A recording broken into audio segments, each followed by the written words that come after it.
जय श्री कृष्ण भक्तों, devotional SR channel पर आपका स्वागत है।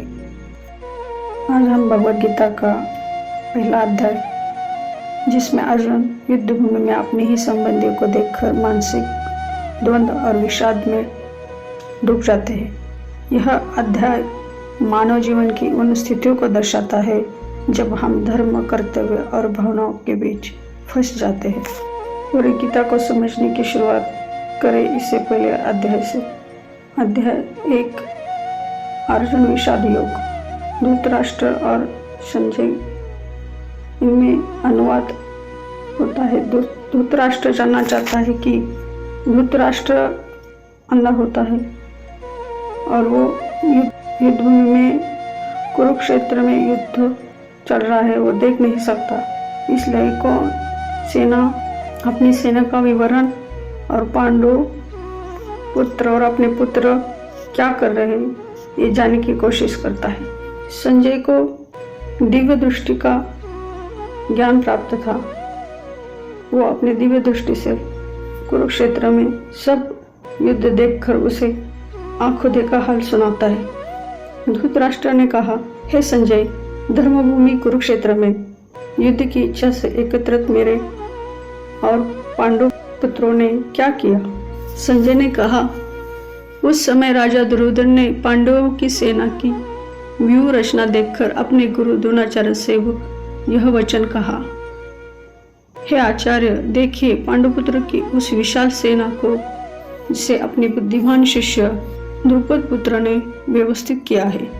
इस सेना में अनेक वीर धनुर्धारी है जो युद्ध में भीम और अर्जुन के सामने है, जैसे युयुधान, विराट और महारथी द्रुपद, दुष्टकेतु, केचितान, पराक्रमी काशीराज, पुरुजित, कुंती भोज और श्रेष्ठ पुरुष शैब्य भी है।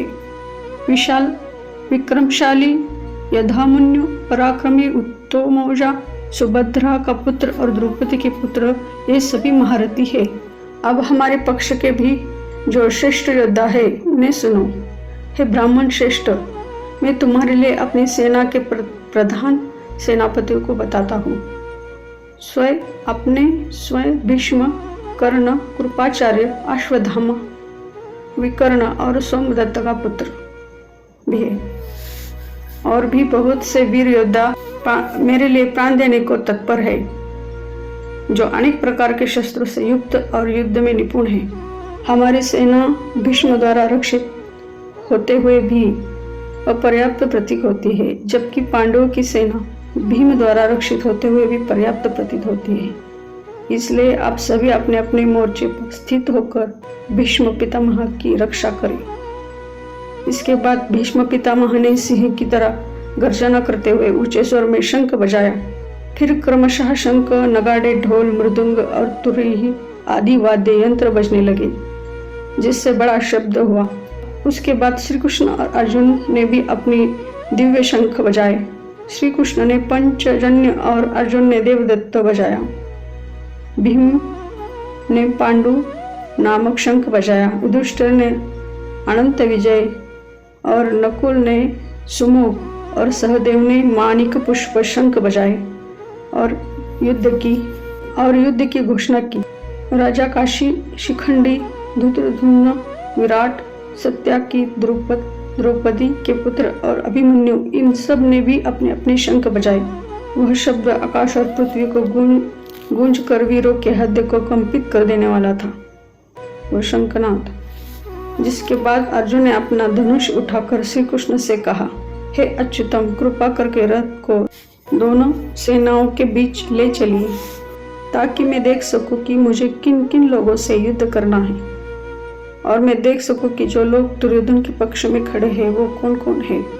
धृतराष्ट्र से संजय ने कहा, हे राजन, अर्जुन के इन वचन को सुनकर श्री कृष्ण ने रथ को दोनों सेनाओं के बीच खड़ा कर दिया। जहाँ भीष्म, द्रोण और अन्य प्रमुख योद्धा खड़े थे, वहां अर्जुन ने अपने धनुष से युद्ध के लिए तैयार होकर देखा।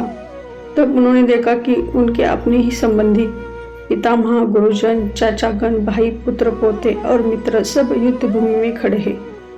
उन सबको देखकर करुणा से भर गए और अत्यंत शोक में डूब गए। उन्होंने कहा, हे कृष्ण, मेरे अंग शिथिल हो रहे हैं, मेरा मुंह सूख रहा है, शरीर कांप रहा है और मेरे बाल खड़े हो रहे हैं। मेरा धनुष हाथ से गिर रहा है, त्वचा जल रही है, मैं खड़ा नहीं रह पा रहा हूँ और मेरा मन भ्रमित हो गया है। अर्जुन ने कहा, हे केशव, मैं युद्ध में कोई शुभ नहीं दिखता। मैं अपने संबंधी को मारना नहीं चाहता। अर्जुन बोल रहे थे, हे गोविंद, मैं उन लोगों को मारकर किस प्रकार प्रसन्न हो सकता हूँ जिनके बिना जीवन ही व्यर्थ लगता है। भले ही वे मुझ पर आक्रमण करें, लेकिन मैं उन्हें मारना नहीं चाहता। भले ही बदले में मैं स्वयं मर जाऊं।